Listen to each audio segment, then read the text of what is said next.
Hayat dediğin budur.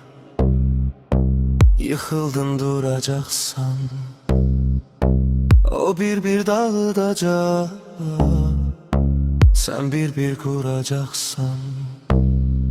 Bəzən xoş mərhəmətli, bəzən amansız olur. Yaşamağa cəhd elə, ölüm zamansız olur. Ne kadar mühletin var, çıkart ömrün tadını. Ne özgeleri düşün, ne lekele adını. Ne kadar mühletin var, çıkart ömrün tadını. Ne özgeleri düşün, ne lekele adını.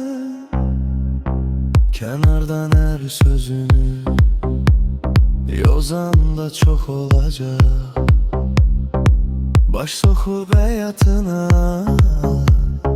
azan da çok olacak.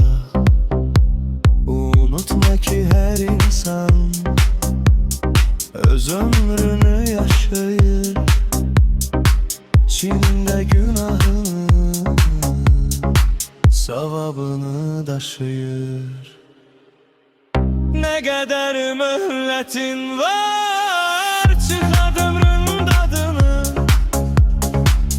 Ne özgeleri düşün,